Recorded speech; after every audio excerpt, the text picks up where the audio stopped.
সীমার শাশুড়ি মার কাছে গিয়ে সীমার সম্পর্কে বানিয়ে বানিয়ে এত কথা বলবো যে সীমার শাশুড়ি মা সীমাকে বাড়ি থেকে তাড়িয়ে দিতেই বাধ্য হবে। ও মা, নারকেল খাওয়া যায় না, নারকেল আমার এত ভালো লাগে। যাই চটপট নারকেলটা খেয়ে নি।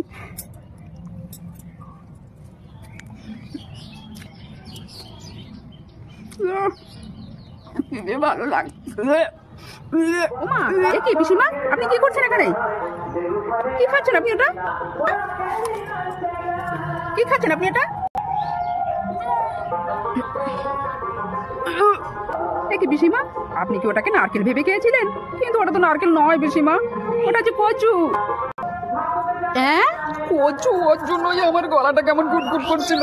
তাই ভাবছি খাবারটা মুখের ভিতর যাচ্ছে না কেন, শুধু মুখ চুলকোচ্ছে কেন। তোমরা এরকমটা করতে পারলে বৌমা? আমাকে কচু খাওয়াতে পারলে?